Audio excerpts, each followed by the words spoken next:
Hello, so welcome back to our channel. I hope you all are doing great. So today we are going to quickly brush you through Geo World Drive, the decoration out here, and then of course the Bollywood Museum. Now as you can see, the decoration is too good. I mean the lights and then the work and then the painting. I think overall it gives such a gorgeous look. I always appreciate the Ambanis for the way they beautify luxury and their aesthetic beauty sense and everything of that sort, And you can see that very well in Geo World Drive as well as Geo World Plaza.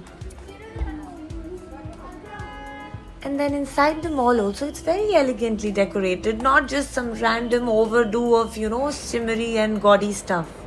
So here we are at the Bollywood Museum. Now I had really big hopes regarding this. I thought there's going to be something really interesting. But no, there are only posters of really old films and then all the actors and everything that's old. So all legendary movies, legendary actors, but nothing more than posters. So since it is called a museum, it definitely could have been more interesting than this. I mean, it's not worth it to come from really far just to look at this museum. Yes, if you've just visited Geo Drive and then you just go and look at it and explore it, it's a different story. It's better, but don't come from far just to have a look at this museum. It's not all that great, right? So this is how the mall is. There are few cafes, some eateries, some ice cream places, and then the higher brands. It's not like a really huge mall, but yes, it has everything from PVR to food and beverages to shops, various kind of showrooms, apparel, footwear, bags, makeup, home, what else? Yeah, chocolates and whatnot. So there's a lot of variety. Even there's a pet shop, in fact. So there's a lot of variety. You'll get everything if you happen to visit here. So hope you enjoyed our mini Geo Drive tour. Do subscribe to our channel. Bye bye.